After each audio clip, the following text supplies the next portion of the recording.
Hey, Alex, how was your weekend? Oh, it was actually really nice. Pretty simple, but nice. What about you? Mine was good too, but I never know how to explain my weekend properly in English. I always say something boring like, it was good, and then the conversation just dies. Yeah, that happens to a lot of people. Saying it was good or it was fine doesn't really keep the conversation going. You need a little more detail. Exactly. So if someone asks, how was your weekend? What's a natural way to answer? Well, first you can start simple. For example, it was pretty relaxing, or it was super busy, or it was amazing. Just add one adjective that gives more feeling. So instead of, it was good, I could say, it was really relaxing? Yes, that already sounds more natural. Then you can add what you actually did. For example, it was really relaxing. I stayed home and watched movies. Oh, so it's like a formula. First feeling, then activity. Exactly. Feeling plus activity. That's the easiest way to talk about your weekend. Okay, let me try. My weekend was pretty busy. I had to finish some work and clean my apartment. Perfect. That sounds very natural. But what if my weekend was not special, like I just stayed home and did nothing? That's totally fine. Native speakers often say things like, I didn't do much, or I just took it easy, or I mostly stayed in. I didn't do much. I like that. It sounds casual. Yeah, it's very common. For example, I didn't do much. I just relaxed and caught up on some sleep. Oh, caught up on some sleep. That's a good phrase. Yes, it means you slept more because you were tired during the week. So I could say I was exhausted, so I caught up on some sleep. Exactly. That sounds completely natural. What if I went out with friends? Then you can say, I hung out with some friends. That's very common. Hung out means spent time together, right? Yes, in a relaxed way. For example, I hung out with my friends on Saturday night. We grabbed dinner and watched a movie. Grabbed dinner. Why not just say ate dinner? You can say ate dinner, but grabbed dinner sounds more casual and natural in conversation. Oh, I see. So native speakers use a lot of these casual phrases. Exactly. When you talk about your weekend, it's usually informal, so casual language sounds better. What if someone asks me on Monday, did you do anything fun this weekend? That's a very common question. You can answer, yeah, actually I did. Or, not really, I just relaxed. Actually makes it sound more interesting.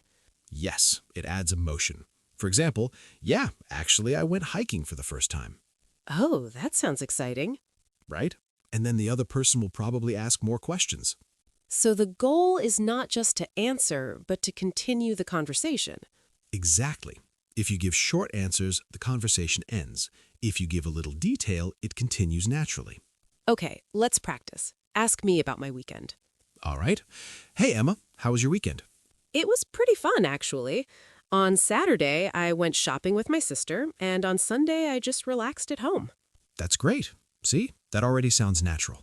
Should I always talk about Saturday and Sunday separately? Not always, but it helps you organize your story. You can say on Saturday and on Sunday. It makes your answer clearer. That makes sense. What if I traveled somewhere? Then you can say I went on a short trip or I went out of town for the weekend. I went out of town. That sounds very native. It is. For example, I went out of town to visit my cousins. And if it was a long trip? Then you can say I took a weekend trip to the mountains or I flew to another city for the weekend. What about talking about food? I love talking about food. Then do it. You can say I tried a new restaurant or I cooked something special. Oh, I could say, I tried a new Italian restaurant and it was amazing. Perfect. And then maybe add one detail, like the pasta was incredible. So details make the story more interesting. Yes, small details make you sound fluent. What if my weekend was stressful? You can say, honestly, it was a bit stressful, or I had a lot on my plate. I had a lot on my plate. That's an idiom, right? Yes, it means you had many responsibilities. So I could say, I had a lot on my plate, so I didn't really relax. Exactly. That sounds very natural. Sometimes I don't understand when people speak fast about their weekend. That's normal.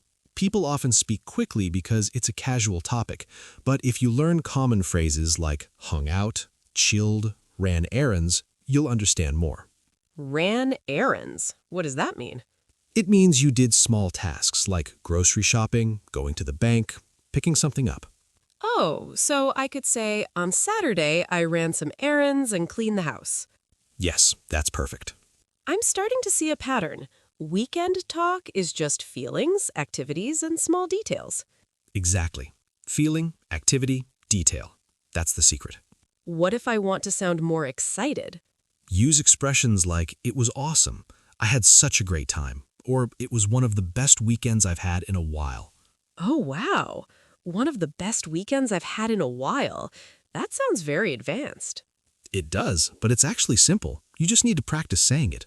Okay, let me try again. My weekend was amazing. I hung out with some friends, tried a new cafe, and honestly, I had such a great time. That was excellent, Emma. Very natural. I feel more confident already. See? Talking about your weekend is not about perfect grammar. It's about sharing small stories. So next time someone asks me, how was your week? Okay, Alex, I practiced what we talked about, but I still feel like my answers are too short sometimes. That's normal. Now we're going to level up your weekend conversation skills. Level up. I like that. Yes, in part 1, we talked about feelings and basic activities. Now let's talk about telling your weekend like a short story. A short story? That sounds interesting. Exactly. Instead of just listing what you did, you can tell it like something happened. So not just, I went to the mall, but more details? Right. For example, instead of saying, I went to the mall, you could say, I went to the mall because I needed new shoes, but I ended up buying a jacket instead. Oh, that sounds more natural and funny. Yes, adding because, but, and so makes your English flow better. So those small connecting words are important. Very important. They connect your ideas. For example, on Saturday, I wanted to relax, but my friend called me, so I ended up going out. That sounds like real life. Exactly. Real life is not perfect or simple, and your weekend story shouldn't sound robotic. Okay, let me try. On Sunday, I planned to wake up early, but I overslept, so I stayed in bed until 10. Perfect. That sounds completely natural. What if something unexpected happened? That's even better. People love unexpected moments. You can say, you won't believe what happened. Oh, that's a good phrase. For example, I was just relaxing at home, and then you won't believe what happened. The power went out. That makes people curious. Exactly. Curiosity keeps conversations alive.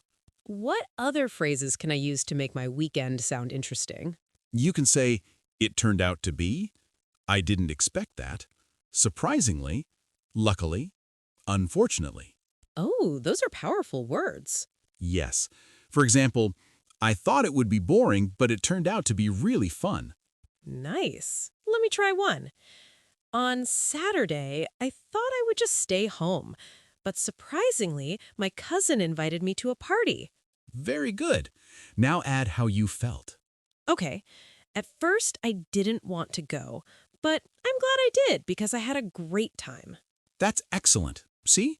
Now it sounds like a story, not just a report. What if someone asks me more questions, like, who did you go with, or where was it? That's good. It means they're interested. Just answer naturally. For example, I went with a few friends from work, or it was at a small cafe downtown.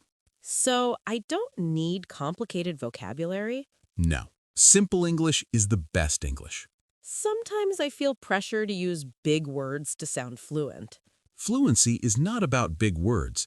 It's about speaking smoothly and confidently. That makes me feel better. Good. Now let's practice a longer answer. Okay, I'm ready. Hey, Emma, how was your weekend?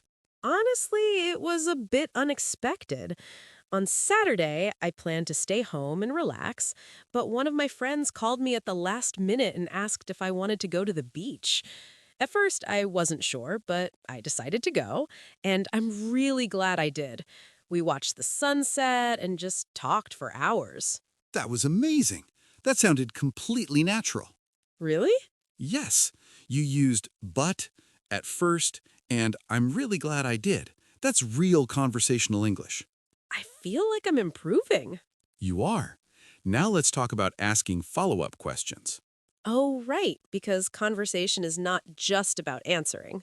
Exactly. After you talk about your weekend, you should ask the other person.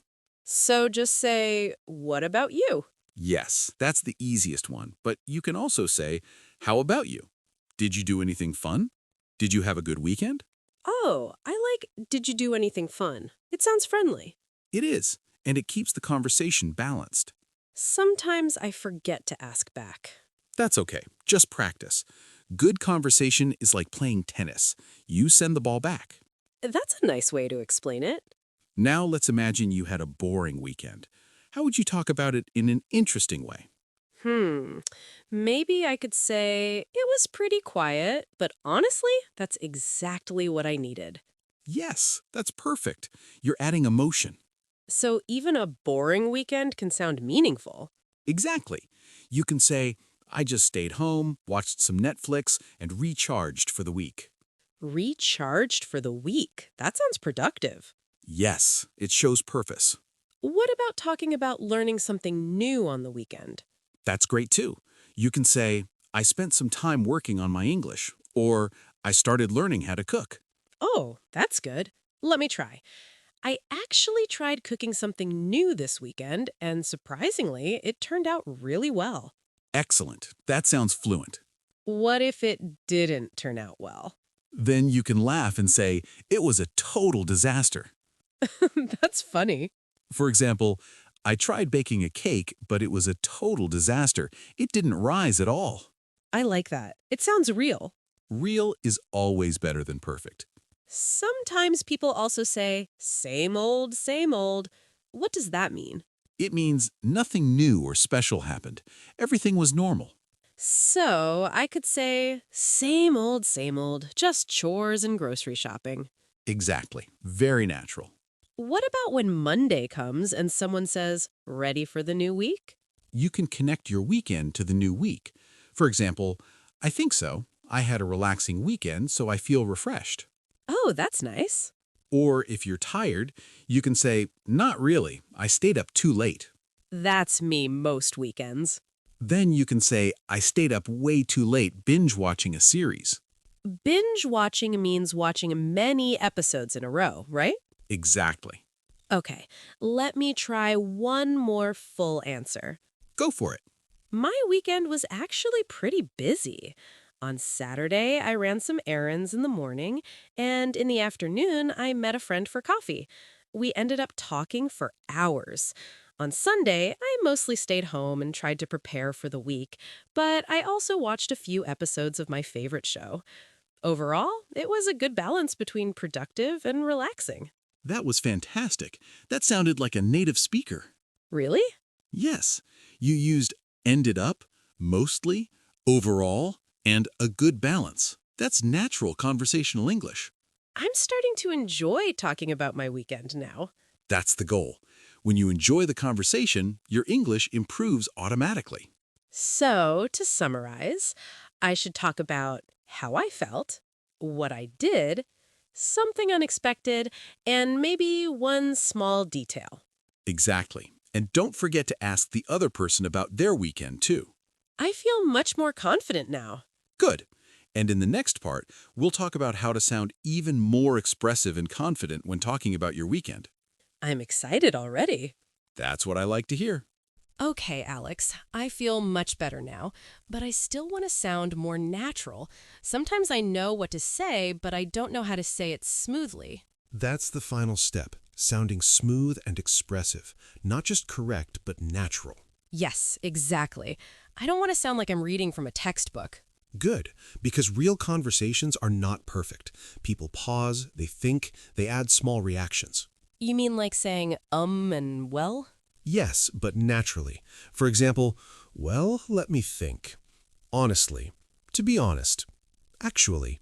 These small phrases give you time to think and make you sound more natural. Oh, so if someone asks, how was your weekend, I don't have to answer immediately.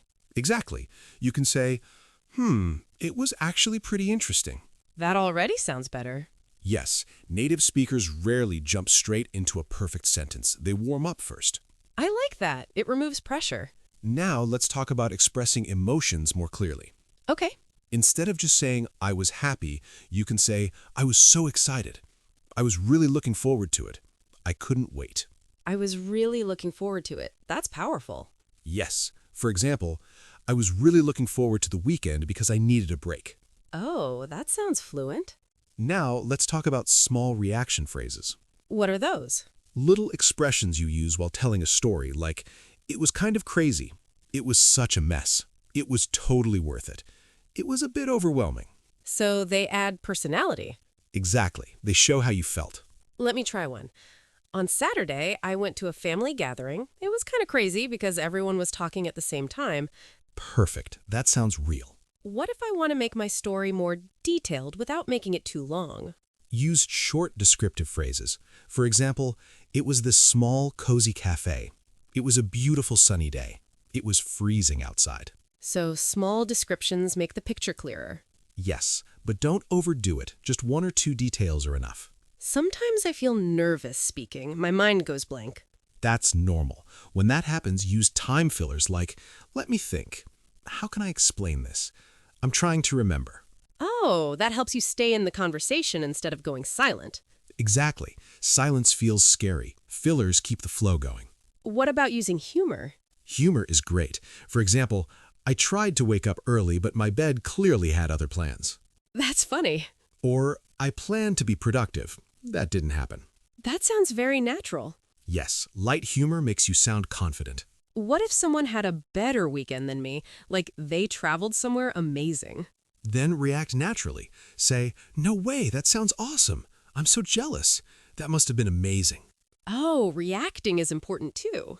Very important. Conversation is about connection.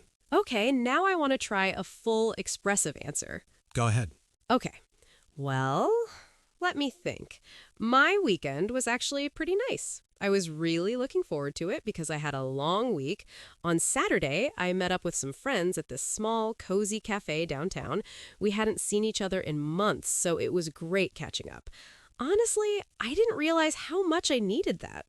On Sunday, I tried to be productive, but that didn't really happen. I ended up binge watching a show instead, and I don't regret it at all. Overall, it was a good mix of relaxing and fun. That